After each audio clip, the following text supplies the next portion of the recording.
Te invitamos a comprometerte mes a mes y apoyar al DFI, Docencia Final Internacional. Tu donación es nuestro salario. Que Dios te bendiga. Recuerden que hemos estado viendo sobre la naturaleza de Dios. La naturaleza de Dios es un misterio que ni las más privilegiadas mentes de hombres consagrados y piadosos a lo largo de la historia cristiana han logrado descifrar, ni siquiera con todo el vocabulario que Dios ha permitido que podamos crear por medio de disciplinas como la teología, ni siquiera los términos que hemos adoptado para poder explicar este misterio son suficientes. Hay muchos términos y conceptos que la inteligencia que Dios nos dio nos ha permitido desarrollar para poder explicar esto a las almas y mentes simples, como por ejemplo substancia, pluralidad, unicidad, trinidad, y una serie de otros textos, hermenéutica, homilética, exégesis, etcétera. Hay muchos términos que la teología ha desarrollado para poder explicar, ¿verdad?, este misterio de la Trinidad. Y sin embargo, asumimos también que esta capacidad intelectual que Dios nos ha dado como seres humanos sigue siendo limitada y que evidentemente todos los hombres de Dios que han estado involucrados desde tiempos inmemorables en la explicación y el combate de la defensa de la verdad, aún quedamos cortos a la hora de adentrarnos en este hermoso misterio. Sin embargo, queremos echar mano efectivamente de esa experiencia misionera, evangelística de aquellos hombres de Dios para poder tomar esas armas otra vez, esos estandartes, y levantarlos nuevamente contra los ataques al Evangelio que se están llevando a cabo por impostores del Evangelio, por hombres y mujeres blasfemos, anticristos, hijos del diablo, eh, enemigos de la deidad, enemigos de la palabra de Dios, enemigos de la naturaleza de Cristo, enemigos del Espíritu Santo, enemigos de Dios. Y sin embargo siguen engañando hoy con antiguas herejías, con antiguas engaños y subterfugios, aún haciéndose pasar por cristianos. Así que es nuestro deber, y así el Espíritu Santo está moviendo a muchos de nosotros, también en la Argentina, ¿por qué no decirlo así? En Argentina me ha tocado para mí es como mi segundo país, realmente para mí Argentina es un país que yo quiero mucho. He tenido muy lindas experiencias y también las peores allá. Eh, Así que en Argentina también Dios está levantando hombres y mujeres de Dios, valientes, que están preocupados por lo que está sucediendo en el ambiente cristiano, y también el Espíritu los está levantando como modernos defensores, modernos apologistas, modernos combatientes en la milicia de los ejércitos del Señor para defender la sana doctrina. Es así como también acá en Chile y en muchos países hay hermanos que se están levantando para defender la sana doctrina. Y para eso, pues cada vez están siendo más directos, más explícitos a la hora de denunciar a los hijos del diablo que están infiltrados en el remanente del Señor. Hoy me gustaría referirme a las obras divinas. Las obras divinas que generalmente en la Escritura y sobre todo en el Antiguo Testamento se le atribuyen a Dios el Padre, pues también se le pueden atribuir las mismas obras a Dios el Hijo. ¿Okay? Vayan acostumbrándose al vocabulario que estoy usando. El vocabulario que estoy usando está denotando justamente la naturaleza de Dios. Si yo hablara solamente de Dios Todopoderoso, si yo hablara solamente de Jehová de los ejércitos, pues estaría refiriéndome a la deidad en su unicidad, es decir, en la unidad divina o en la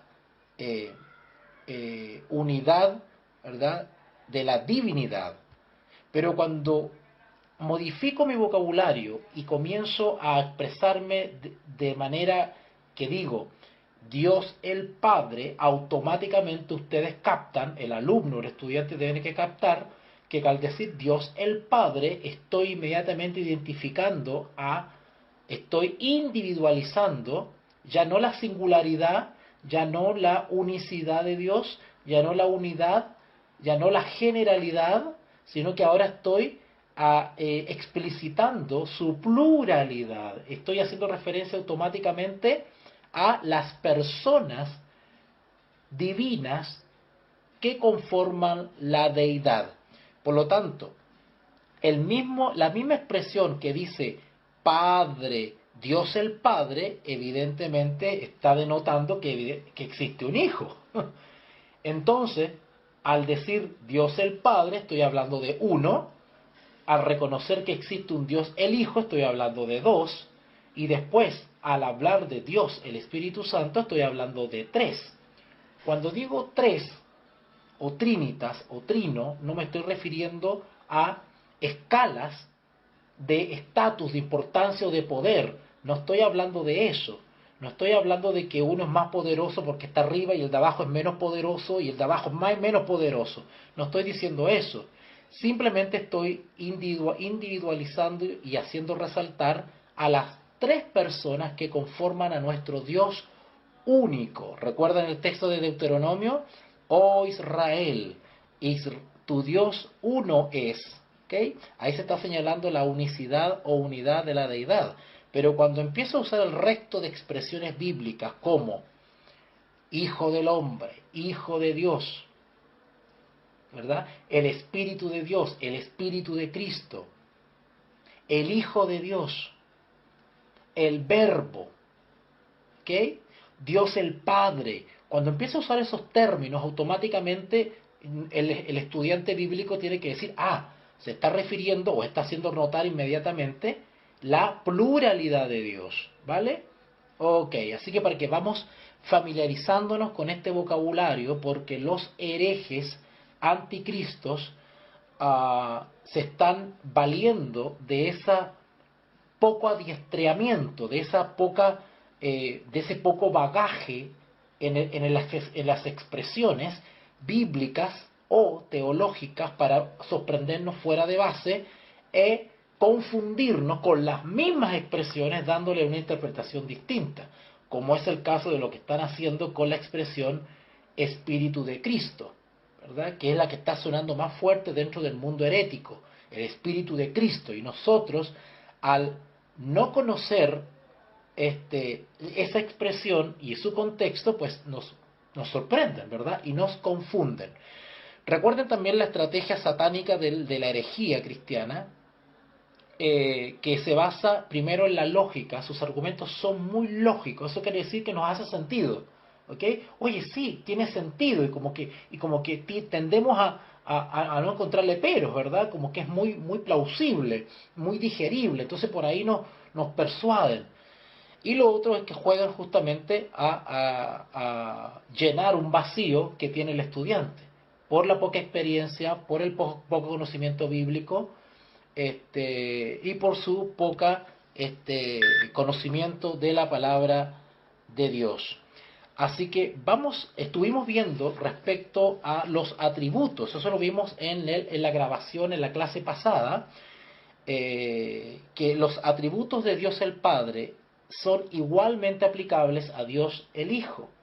De igual manera, ahora lo que vamos a ver tiene que ver con las obras divinas, es decir, toda la potencia creadora o de actuación del Padre también son atribuidas a Dios el Hijo. ¿Ok? Así que vamos a comenzar haciendo varias preguntas. Tenemos varias preguntas que hacer, como por ejemplo, ¿quién creó el mundo? La Escritura nos responde y nos dice quién creó el mundo, pero hermosamente y maravillosamente también nos dice que no solamente Dios el Padre creó el mundo, sino que también Dios el Hijo, porque el Verbo era desde el principio Y todo lo que ha sido hecho no pudo haber sido hecho sin la participación y presencia del Hijo. Así que vamos a ir comprobando esos versículos que de seguro les va a provocar un sueño muy reparador y una paz espiritual increíble una vez que termines de escuchar este estudio. También vamos a preguntar quién sustenta el universo y lo gobierna, y vamos a ver también hermosos versículos sobre eso. ¿Quién, si no Dios, levantará a los muertos y juzgará al mundo? También preguntas maravillosas que vamos a resolver. Vamos al Evangelio según San Juan, capítulo 1. Evangelio según San Juan, capítulo 1. Yo estaba un poco indeciso, dije transmito o no transmito, pero es que como que ya me sentía presionado porque yo dije, yo me comprometo y tengo que cumplir. Ok, vamos a el Evangelio de Juan, capítulo 1, versículo 3. Capítulo 1, versículo 3 dice así: todas las cosas por Él fueron hechas. Hablando de Jesús, el Verbo, que era con Dios, y el Verbo que es Dios, y que era desde el principio. Versículo 3. Todas las cosas por Él, es decir, por el Verbo, por nuestro Señor Jesús, por Él fueron hechas. Y sin Él, o sea, en su ausencia, nada de lo que ha sido hecho entonces fue hecho. ¿Okay? O sea, es imposible que exista el mundo tangible, consciente y real actual que tú y yo estamos percibiendo por nuestros sentidos, si no hubiese sido por la presencia y actuación misma de aquel Verbo. O sea, no podría haber presente sin la presencia creadora en el principio. Es imposible, no se puede. Por decirlo así, y con todo el respeto lo digo, es un ingrediente fundamental para la obra de la creación, la presencia del Hijo. Por eso que dice acá, todas las cosas que por Él fueron hechas, o sea, Él fue autor, fue uno con el Padre, autor, y de ahí el misterio, que estaba Dios el Padre y Dios el Hijo, y sin embargo también fue autor, no fue coautor, sino que fue autor, fue uno con el Padre en la obra de la creación. Un misterio hermoso. Todas las cosas por Él fueron hechas. Y sin Él, es decir, si Él hubiese estado ausente, nada de lo que ha sido hecho fue hecho entonces. Qué hermoso. Si vamos a Colosenses capítulo 1, Colosenses capítulo 1, versículos 16 y 17. Colosenses capítulo 1, versículos 16 y 17. Dice así: porque en Él, o sea, en Jesús,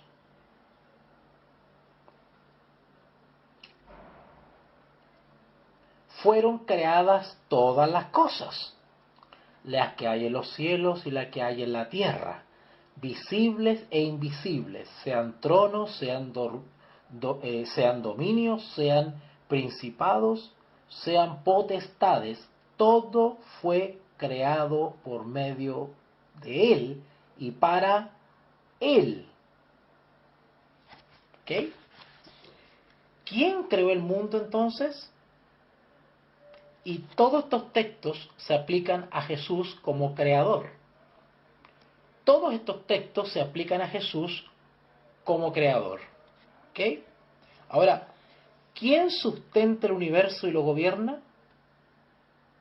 Si van a Colosenses 1.17 otra vez, porque el mismo texto lo aclara, Colosenses 1.17, y Él, o sea Jesús, es antes de todas las cosas. Cuando dice todas las cosas, se está refiriendo a las obras de la creación. Y Él es antes de todas las cosas. Ya ustedes, seguramente quienes están más versados en este tema, ya han podido leer literatura referente a estas controversias teológicas que se suscitaron siglos atrás respecto a estos temas, pues sabrán que no podemos fijar una fecha o un momento determinado para el protagonismo o la intervención de Jesús en las obras de la creación.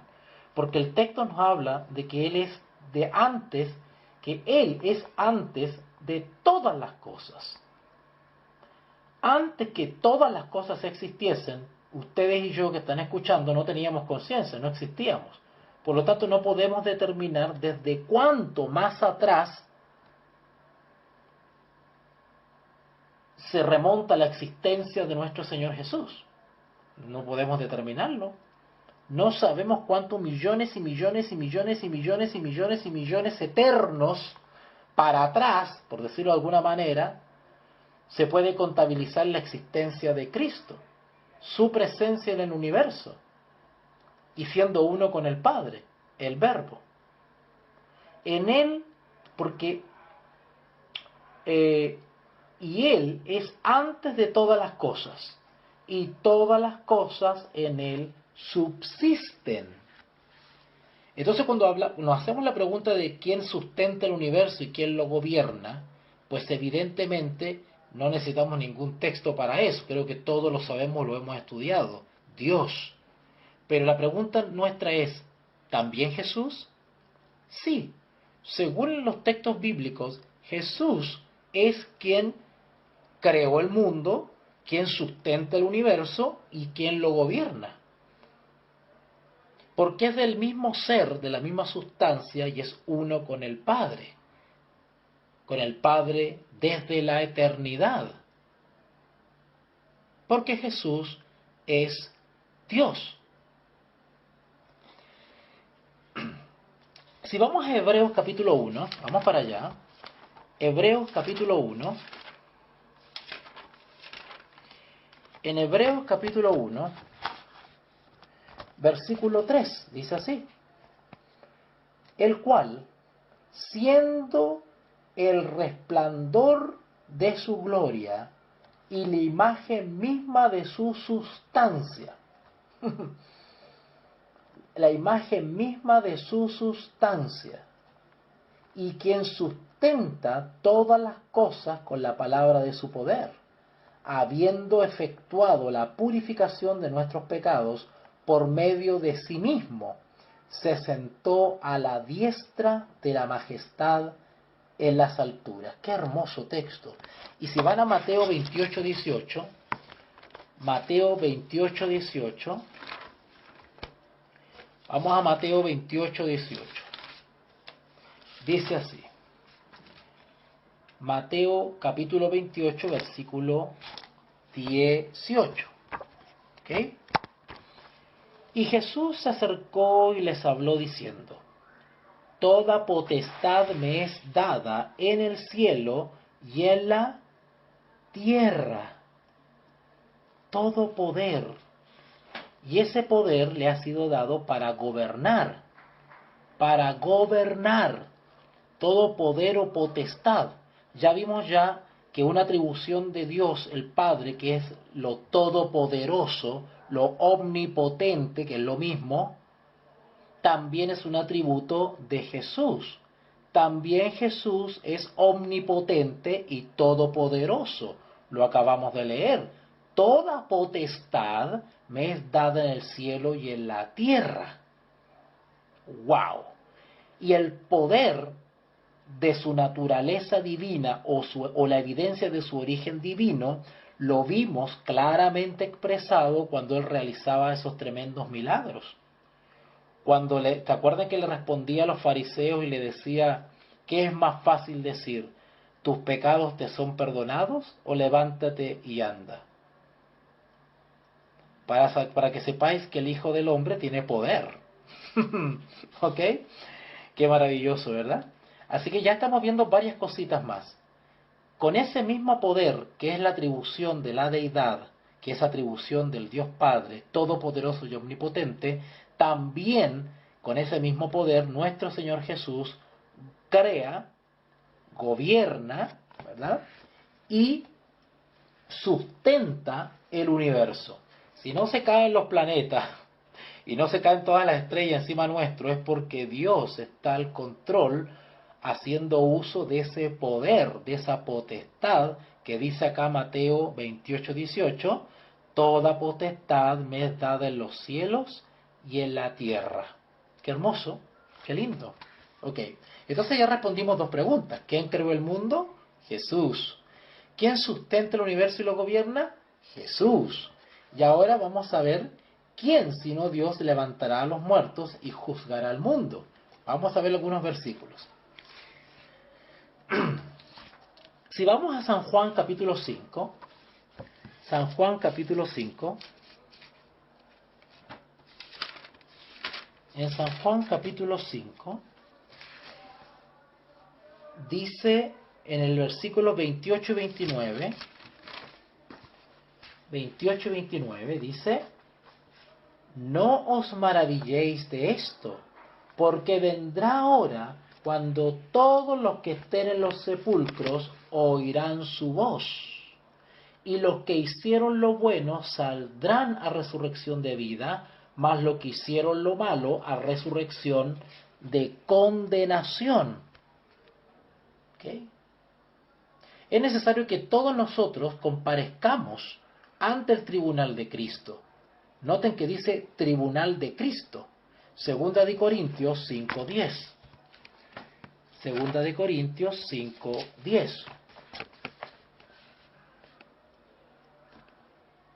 Dice así, Segunda de Corintios, capítulo 5, versículo 10. Dice, porque es necesario que todos nosotros comparezcamos ante el tribunal de Cristo, para que cada uno reciba según lo que haya hecho mientras estaba en el cuerpo, sea bueno o sea malo.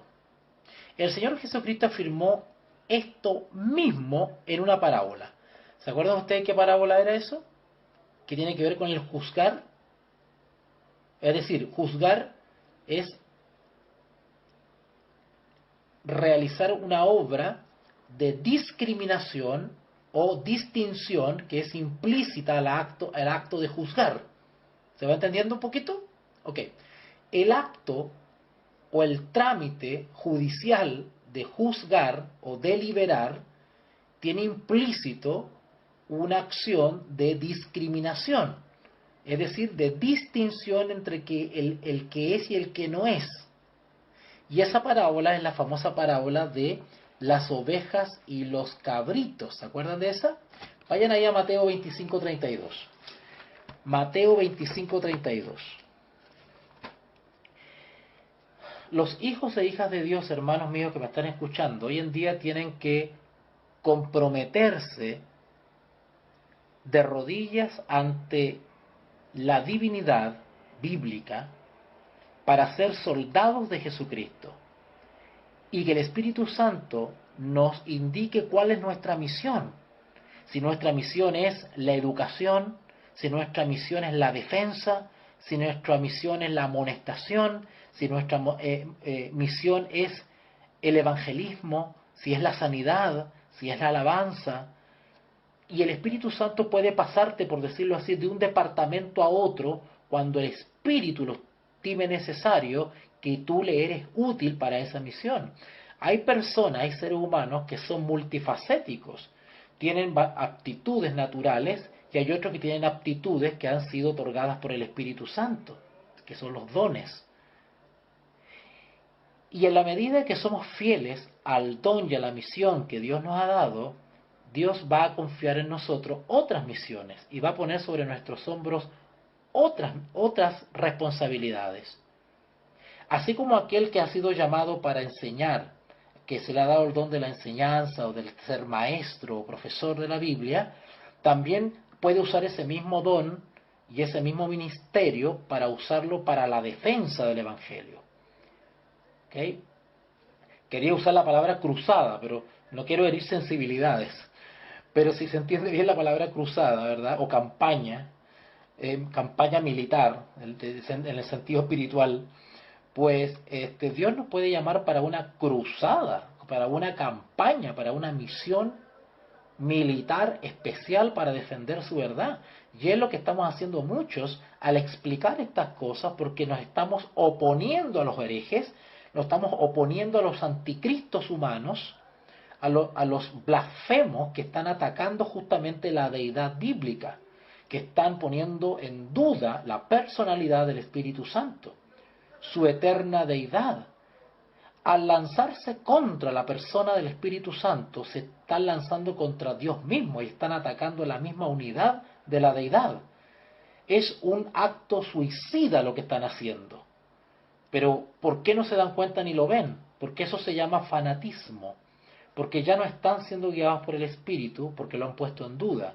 Y otro espíritu, el espíritu del anticristo, el que ha tomado posesión de esas mentes. De ahí que usted cuando conversa con estos hermanos confundidos o anticristos, que comienzan a cuestionar la Trinidad bíblica y así, no son tres, son dos, y el Espíritu Santo no existe, o sí existe, pero no es persona, porque es Cristo mismo, y empiezan con esa confusión, ese vómito intelectual que ellos derraman sobre la iglesia, confundiéndola e intoxicándola. Pues ese es el deber nuestro de levantar bandera de defensa contra estas herejías. Y eso es lo que estamos haciendo, y Dios nos ha llamado para eso. Volvamos a Mateo capítulo 25, versículo 32. Mateo 25, 32 dice así: y serán reunidas delante de él todas las naciones, y apartará los unos de los otros, como aparta el pastor las ovejas de los cabritos. ¿Quién sino Dios podrá hacer eso?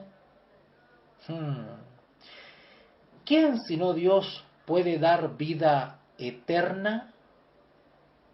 Solamente Dios puede perdonar pecados. ¿Se acuerdan? Que eso los judíos lo tenían súper clarito. Pero también el Señor Jesús perdonó pecados. Y a muchos les dijo, tus pecados te son perdonados. Demostrando con eso su divinidad y su unidad con el Padre. Cosa que no aceptaban los fariseos y por eso lo acusaban de blasfemo. También el único que puede dar vida eterna es Dios. Pero si admitimos ese hecho, también tenemos que admitir que Jesús también puede dar vida eterna, porque también es Dios. El Evangelio de San Juan, capítulo 10, en el Evangelio según San Juan, capítulo 10, versículo 28. San Juan 10, 28 dice así: y yo les doy vida eterna, y no perecerán jamás, ni nadie las arrebatará de mí mismo. El Señor Jesús nos dice que Él nos dará vida eterna. Ahora, ¿quién puede enviar el Espíritu Santo? ¿Quién puede enviar el Espíritu Santo? ¿Dios o el Hijo? ¿Quién es el que envía o envió al Espíritu Santo? Y el Espíritu Santo, vamos a ver con estos versículos de dónde procede. Y cuando sepamos bíblicamente de dónde procede, vamos a entender las expresiones Espíritu de Dios, Espíritu de Jehová, Espíritu de Cristo, que malinterpretan nuestros hermanos herejes y anticristos. Digo hermanos porque tengo la esperanza que vuelvan a ser hermanos nuestros, pero en estricto sentido son ex hermanos porque se han apartado del cristianismo, de la religión cristiana, para volverse al paganismo, en realidad, para el paganismo, ¿verdad? Porque ellos asumen la creencia en un Dios bideísta o biteístas, se vuelven en biteístas. Creen en un Dios que no es bíblico y que está conformado por dos personas. Ese no es el Dios de la Biblia. El Dios de la Biblia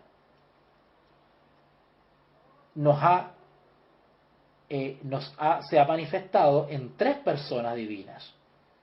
Sin embargo, nuestros hermanos confundidos, o judaizantes, o heréticos, o blasfemos y paganos, han asumido el paganismo como un sucedáneo o un reemplazo al cristianismo. Ellos se han salido de la plataforma cristiana escritural para irse al paganismo.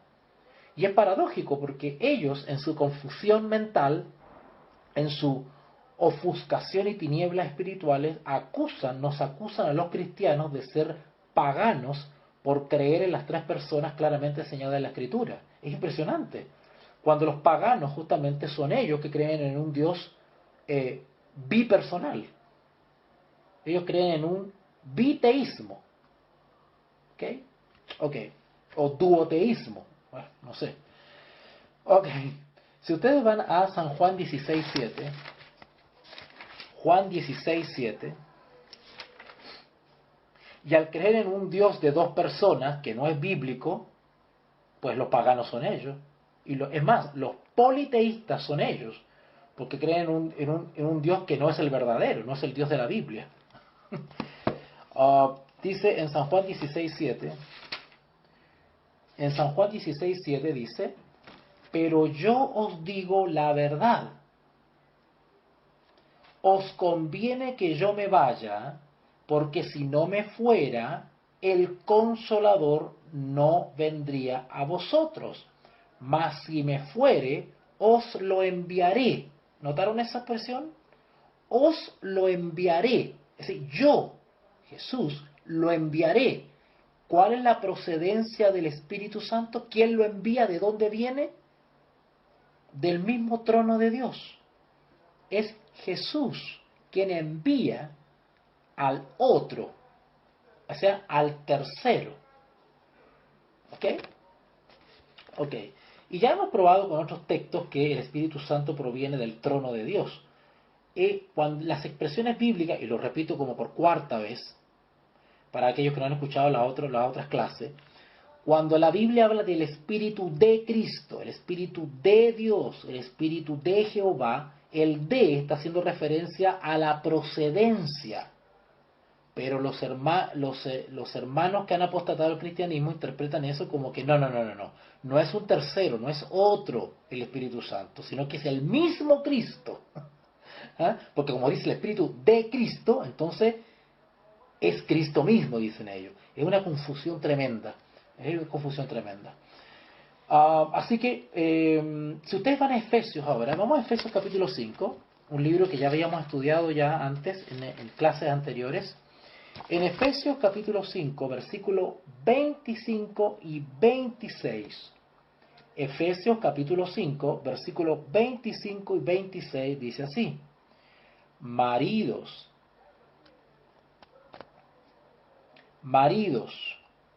amad a vuestras mujeres, así como Cristo amó a la iglesia y se entregó a sí mismo por ella, para santificarla, habiéndola purificado en el lavamiento del agua por la palabra. ¿Ok? ¡Qué hermoso!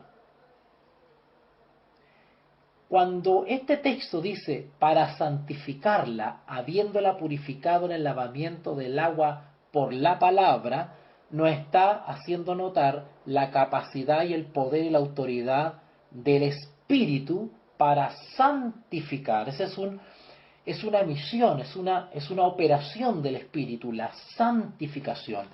Y esto tiene que ver justamente con la justificación por la fe, el mensaje de los tres ángeles, porque es el Espíritu que envió Cristo el que está con nosotros y estará con nosotros hasta el fin. Ahora, ¿para qué va a estar con nosotros?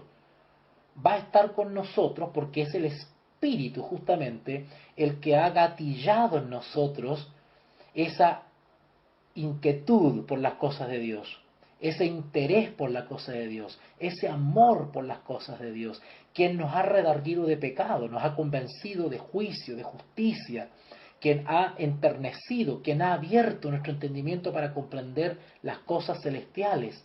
Es Él, porque esa es su misión, para eso lo envió Jesús. Para eso envió Jesús el otro, para ser justamente un colaborador con los miembros de la deidad, con el Padre y con el Hijo. Y por la fe hemos aceptado a Jesús como Señor y Salvador y hemos iniciado el caminar cristiano. Ahora, ¿quién nos ayuda en ese caminar cristiano? El Espíritu. El Espíritu nos ayuda en la purificación, en la santificación. Efesios capítulo 5, versículo 25. Maridos, amad a vuestras mujeres, así como Cristo amó a la iglesia y se entregó a sí mismo por ella. ¿Para qué? Para santificarla, habiéndola purificado en el lavamiento del agua por la palabra. ¿Ok?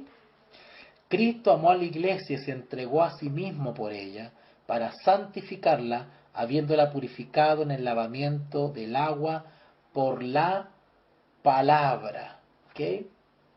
¿Ok?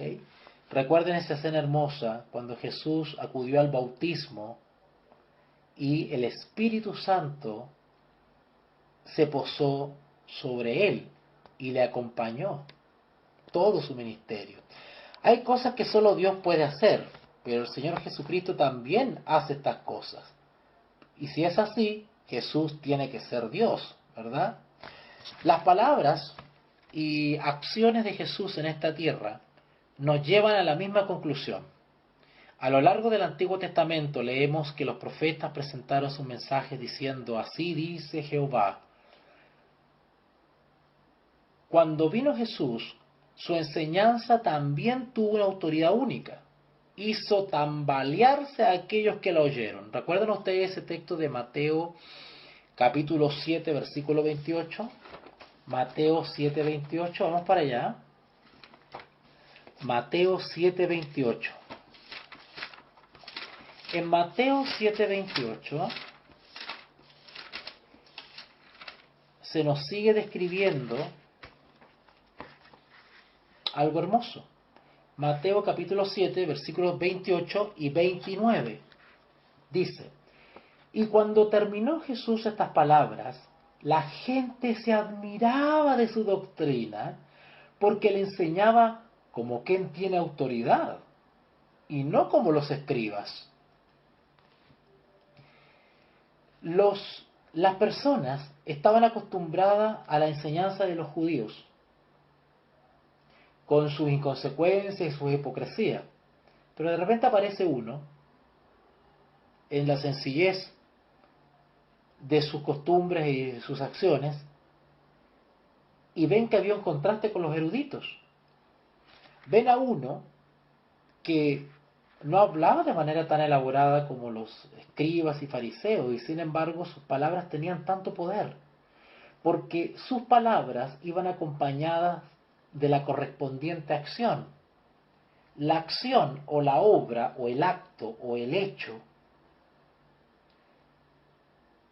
era correspondiente o encajaba como pieza rompecabezas con sus más tajantes declaraciones.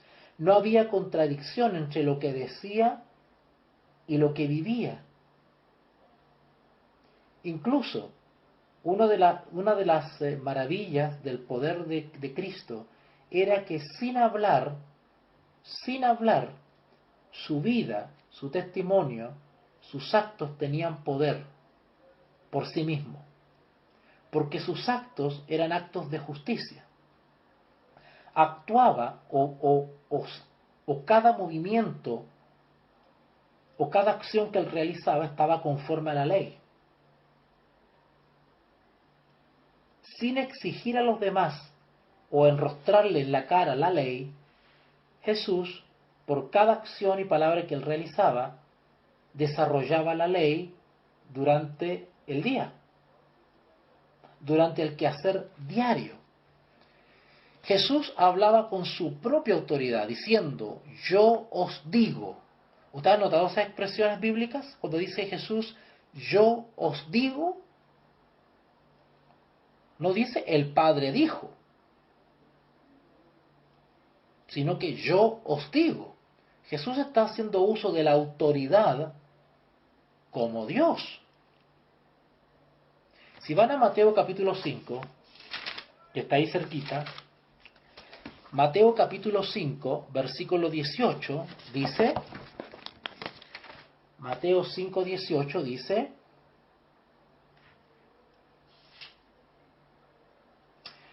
porque de cierto os digo que hasta que pasen el cielo y la tierra, ni una jota ni una tilde pasará de la ley, hasta que todo se haya cumplido. Y el versículo 20 dice, porque os digo que si vuestra justicia no fuere mayor que la de los escribas y fariseos, no entraréis en el reino de los cielos. Y el versículo 22 dice, pero yo os digo que cualquiera que se enojare con su hermano será culpable de juicio, y cualquiera que diga necio a su hermano será culpable ante el concilio, y cualquiera que le diga fatuo quedará expuesto al infierno de fuego. Para decir estas cosas había que tener autoridad. Para decir estas cosas había que tener autoridad. Y si ustedes se fijan en las expresiones, yo os digo, por tanto, dice él.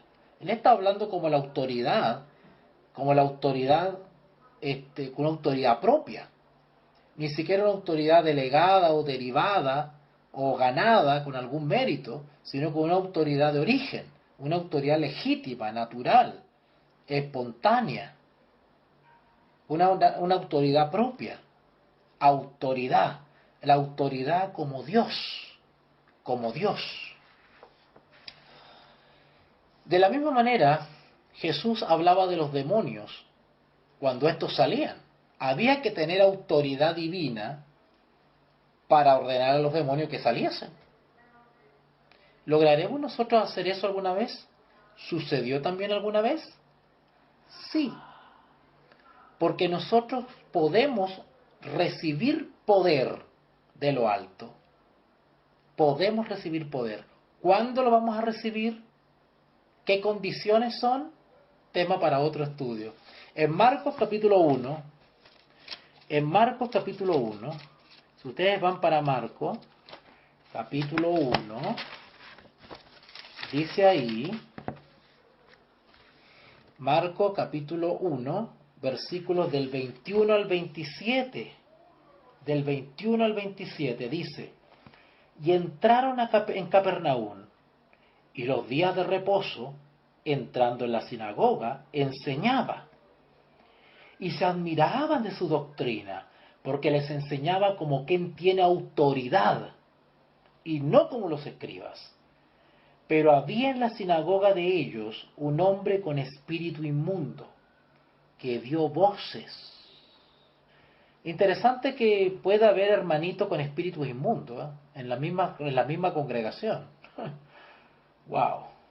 Ese es un tema que me gustaría desarrollar un día, porque yo creo firmemente que la mayoría de los actuales cristianos en general estoy hablando, en general, si bien no todos, no la gran mayoría están endemoniados, pero yo creo que hay muchos que están reflejando el carácter de los demonios más que el carácter de Cristo.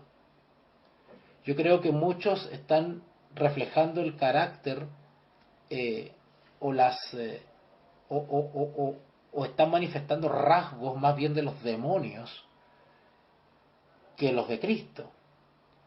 Es más, hace poco leía a X autor, que no lo voy a decir para no herir susceptibilidades, donde él planteaba justamente la idea de que hay algunas personas que pertenecen al mundo cristiano y que realmente el ser cristiano le ha hecho peor. O sea, son más pecadores y son más malos ahora que son cristianos que antes que lo fuesen. Qué paradójico, ¿verdad? Versículo 21, Marcos 1:21. Marcos 1:21. Y entraron en Capernaum a los días de reposo. Y entrando en la sinagoga enseñaba. Y se admiraban de su doctrina, porque les enseñaba como quien tiene autoridad, y no como los escribas.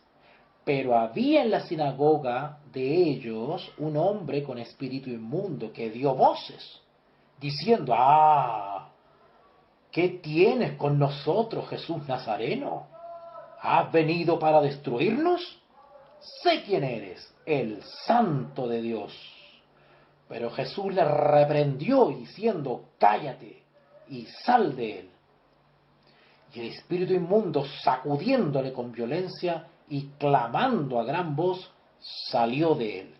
Interesante reacción física. Yo no sé si ustedes se han puesto a pensar en este tema de la demonología bíblica, porque el coletazo, la consecuencia física de la actuación de un demonio en el cuerpo es muy similar a lo que actualmente experimentan quienes practican el desdoblamiento astral. Yo no sé si alguno de ustedes sabe de lo que estoy hablando, pero quien habla alguna vez estuvo involucrado en eso y pude experimentar eso. Ahora con los años pues me doy cuenta que simplemente había un espíritu inmundo dentro de mí.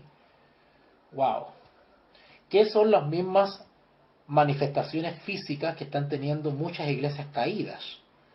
Donde efectivamente hacen este tipo de manifestaciones físicas exageradas y escandalosas, creyendo que es la actuación del Espíritu Santo. En fin, versículo 27. Y todos se asombraron de tal manera que discutían entre sí, diciendo, ¿qué es esto? ¿Qué nueva doctrina es esta? Que con autoridad manda aún a los espíritus inmundos y le obedecen.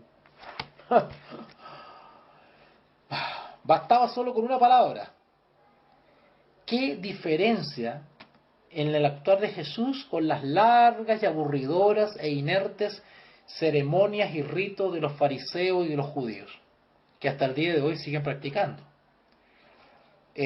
Por X motivo he tenido oportunidad de participar en ciertas comunidades judías acá en Chile, y al observar las ceremonias, la pesaje y otras más que ellos practican, que siguen practicando sin ningún sentido, porque teológicamente, bíblicamente eso no tiene, espiritualmente eso no tiene ningún sentido, la práctica de esos ritos y esas ceremonias, pero para ellos sí, porque es una especie de catolicismo judío, donde basan toda su fe y su religiosidad simplemente en las formas, despojando a esas formas o a esa liturgia del espíritu, que es el mismo fenómeno que ocurrió en los días de Cristo, cuando Cristo vino a mostrar y a denotar el verdadero espíritu de la ley, porque Dios vino a enseñar que Dios requería de verdaderos adoradores en espíritu y en verdad, ¿okay?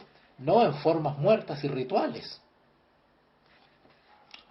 Si ustedes van a Marcos 4:41, vamos a Marcos 4:41. Marcos 4:41 dice, y entonces temieron con gran temor y se decían el uno al otro, ¿quién es este que aún el viento y el mar le obedecen? Bueno, este versículo tiene que ver con el famoso milagro de la tempestad. ¿Recuerdan cuando Jesús calma la tempestad? Bueno, y eso era porque Jesús tenía autoridad. ¿Pero autoridad sobre qué cosa? Autoridad sobre las cosas creadas. Autoridad sobre las cosas creadas. Por eso nosotros estamos hablando ahora de las obras divinas. Todo lo que Dios ha creado, también lo ha creado el Hijo. Y dentro de las cosas que creó está el viento, el mar, los seres humanos. Todo lo que nos afecta a nosotros, Cristo tiene autoridad para intervenir. Cristo tiene autoridad para intervenir sobre cada célula y neurona de nuestro cuerpo, incluyendo las enfermedades y las dolencias, porque Él tiene autoridad sobre toda la creación, sobre toda la creación. Hablaba a los ciegos y estos podían ver, a los sordos y estos oían, a los mancos y estos podían usar sus brazos, a los paralíticos y estos salían moviéndose y saltando. En Mateo capítulo 9, vamos a Mateo capítulo 9, qué hermoso el Dios que tenemos, ¿verdad?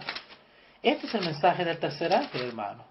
Que te conozcan a ti, al único Dios verdadero, a Jesucristo.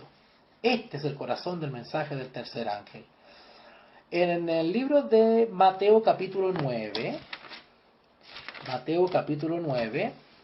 versículo 27 al 32, Si leemos del 27 al 32, dice: pasando Jesús de allí, le siguieron dos ciegos, dando voces y diciendo: ten misericordia de nosotros, hijo de David. Y llegado a la casa, vinieron a él los ciegos. Y Jesús les dijo: ¿creéis que puedo hacer esto? Ellos dijeron: sí, Señor. Entonces les tocó los ojos, diciendo: conforme a vuestra fe os sea hecho. ¿Recuerdan cuando allá en Hechos de los Apóstoles capítulo 1 el Señor Jesús les prometió y le dijo: recibiréis poder o potestad cuando haya venido sobre vosotros el Espíritu Santo, el otro, la tercera persona de la deidad o trinidad bíblica? Pero para poderlo recibir y para que ese poder actuara de manera maravillosa sobre ellos, ellos tenían que recibirlo por la fe. Y así fue la condición necesaria en el aposento por la cual ellos recibieron ese poder. Y ese poder pudo actuar u operar en sus cuerpos mortales.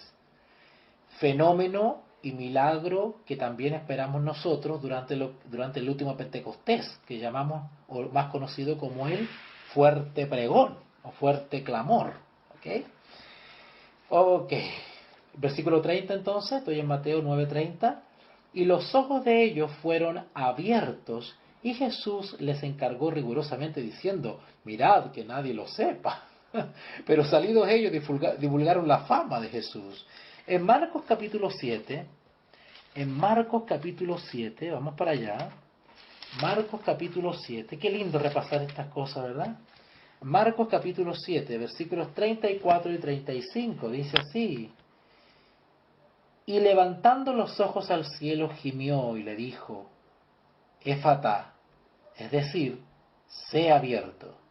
Y al momento fueron abiertos sus oídos, y se desató la ligadura de la lengua, y hablaba bien. Otro milagro más, por su potestad o poder.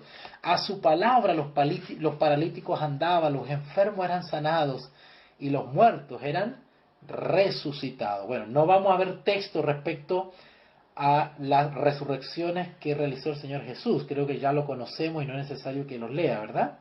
Ok. Pero lo que quiero decir y explicar en esta noche es la potestad y el poder de Dios actuando en Jesús. No porque Jesús no lo tuviese ni lo tenía o no lo querría, sino que el poder es implícito a la persona de Jesús porque es Dios, porque es uno con el Padre, y todo lo del Padre le pertenece al Hijo, incluyendo su eterno poder y deidad. Si vamos a Lucas 5:25, vamos a Lucas 5:25 y ya vamos terminando ya, son los últimos textos. Lucas 5:25 dice: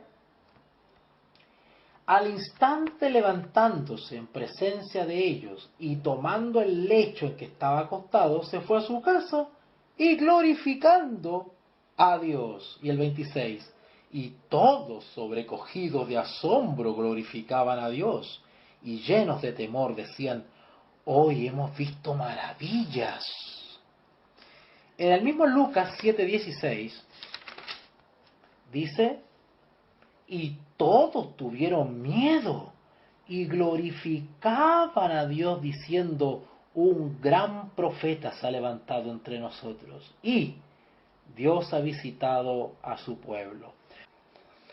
Ahí mismo en Lucas 9:43, en Lucas 9:43 dice: y todos se admiraban de la grandeza de Dios. Notaron que Cristo daba gloria a Dios. En otras palabras, Cristo, nuestro Maestro, vivía y predicaba el mensaje del primer ángel, porque temía a Dios y le daba gloria, porque el resto del mundo que él iluminaba con su testimonio personal, porque él iluminaba la tierra con la gloria de su Padre. ¿Ok? ¿Y cuál es la reacción de las personas? Dice que y todos se admiraban de la grandeza de Dios. Jesús daba la gloria a Dios con la manifestación de su poder. No se granjeaba los honores para él mismo. ¿Okay? Sus milagros revelan su identidad. Pues como escribió a Juan hacia el final del Evangelio, ¿se recuerdan esa cita maravillosa? Y con esto terminamos. San Juan capítulo 20. Con este versículo terminamos. San Juan capítulo 20, qué hermoso. Que si ustedes echan a andar la imaginación y tratan de situarse imaginariamente en los tiempos de Jesús y estar frente a Jesús durante 3 años y medio. ¿Ustedes saben lo que es eso? Convivir con una persona 3 años y medio.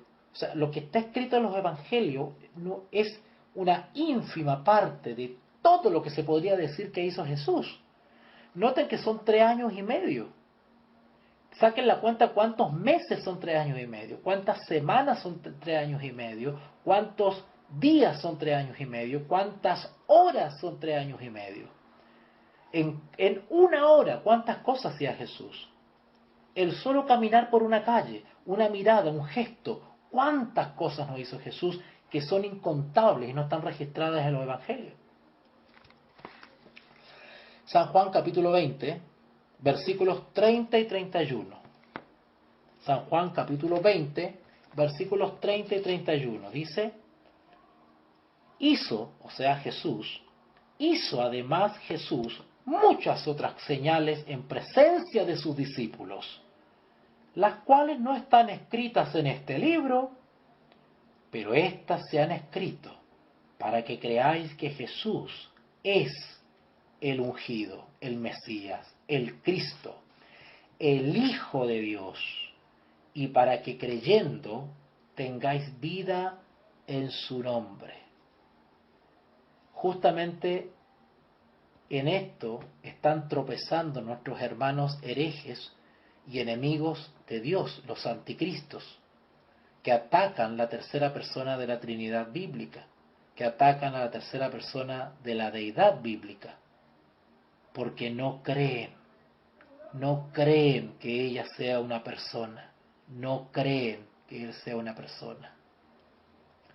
Le pasa lo mismo que le pasó, es el síndrome de Nicodemo, le llamo yo.